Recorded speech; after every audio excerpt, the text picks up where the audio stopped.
Banjir selalu mengambil rakyat, negara selalu memaafkan perusahaan. Setiap banjir bandang, pola itu berulang.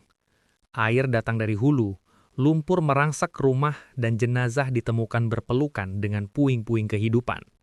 Yang selamat hanya satu pihak, perusahaan. Rakyat kehilangan rumah, negara kehilangan ingatan, perusahaan tetap memegang izin. Di Aceh, provinsi dengan hutan tropis terakhir di Sumatera, banjir bandang berulang hampir setiap tahun. Data lingkungan menunjukkan ratusan ribu hektar tutupan hutan Aceh hilang dalam 2 dekade terakhir, terutama akibat pembukaan lahan dan aktivitas ekstraktif di kawasan hulu DAS. Kabupaten-kabupaten seperti Aceh Tenggara, Aceh Selatan, dan Aceh Singkil menjadi langganan banjir dan longsor. Wilayah yang ironisnya berdekatan dengan konsesi perkebunan dan tambang. Di Sumatera Utara dan Sumatera Barat, pola yang sama terlihat. Banjir bandang dan longsor kerap terjadi di daerah tangkapan air yang telah berubah fungsi. Sungai-sungai besar membawa sedimen berlebihan, tanda hulu tak lagi mampu menahan air. Namun, setiap tragedi selalu diberi label yang sama, cuaca ekstrim. Narasi resmi memang rapi, anomali iklim, hujan intensitas tinggi, bencana alam. Seolah air turun dari langit tanpa melewati hutan yang gundul, tanpa melintasi gunung yang telah dikuliti, tanpa menyapu lubang-lubang tambang yang ditinggalkan menganga. Padahal, banjir bandang tidak lahir tiba-tiba. Ia adalah anak sah dari deforestasi yang dilegalkan, dari pertambangan yang dibungkus izin, dari AMDL yang diperlakukan seperti jimat administratif, dipamerkan saat sidang, ditinggalkan saat pengawasan. Pola ini tidak hanya terjadi di Sumatera.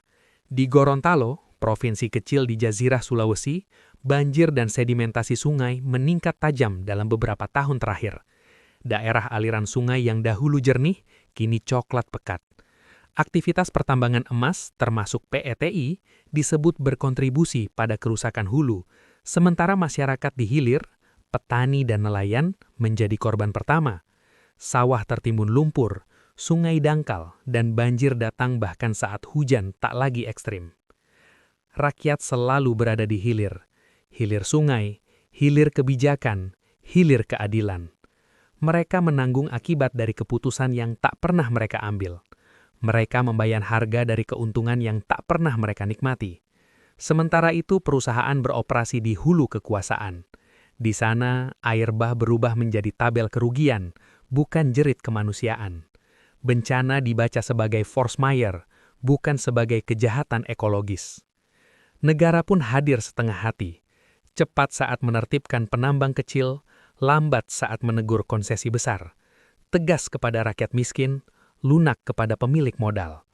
Hukum tajam ke bawah, tumpul ke atas, sebuah adagium lama yang terus dibuktikan setiap musim hujan dari Aceh hingga Gorontalo. Lebih ironis lagi, ekonomi dijadikan dalih.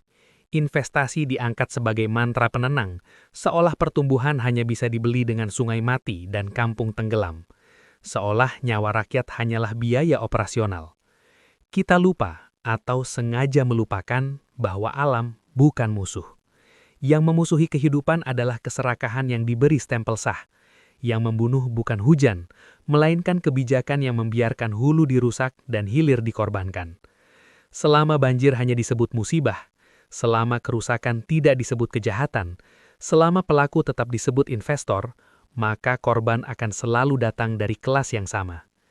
Rakyat akan terus mengungsi, anak-anak akan terus kehilangan sekolah, dan perusahaan akan terus aman karena negara memilih diam. Banjir bandang bukan sekedar peristiwa alam, ia adalah surat tuntutan dari semesta, yang sayangnya selalu dikembalikan tanpa dibaca.